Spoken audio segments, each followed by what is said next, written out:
Cara tengok market structure. Okay, so kalau korang perasan sebelum ni, kami share korang momentum trading, cara tengok trend reversal. So kali ni kita nak belajar pasal market structure. So market structure ni simple saja, korang tengok saja dekat belah kiri apa berlaku. Contohnya dekat US dollar Japanese yen ni ada level banyak benda berlaku kat belah kiri ni. So ini kita boleh panggil sebagai satu level. Ini adalah structure market. Kalau tengok dekat sini ada satu puncak reversal, sini adalah salah satu key level. Kemudian kita mark satu lagi dekat level sini. Okay, so kita mark saja key level ni. So kalau momentum trading, korang tengok dekat trend line ataupun dekat moving average. Kalau market structure ni korang tengok dekat horizontal level.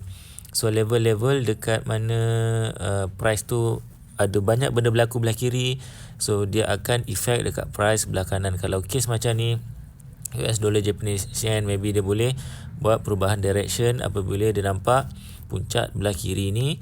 So kalau dia masuk balik area ni, dia boleh naik ke atas semula.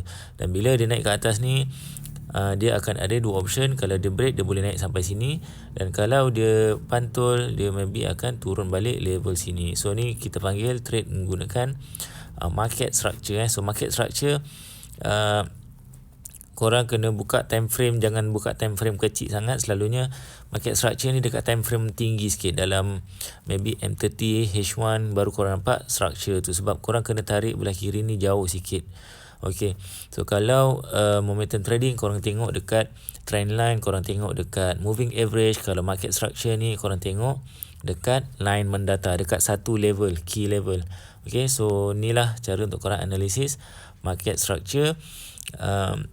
Kalau korang nak belajar lebih lanjut pasal trading, boleh chat kami di IG, TikTok, YouTube, Telegram, Prof Duit. Kami akan ajar korang for free. Korang chat saja, kami akan cuba bantu korang. Tanya soalan, letaklah screenshot ke apa, kami akan bantu korang for free.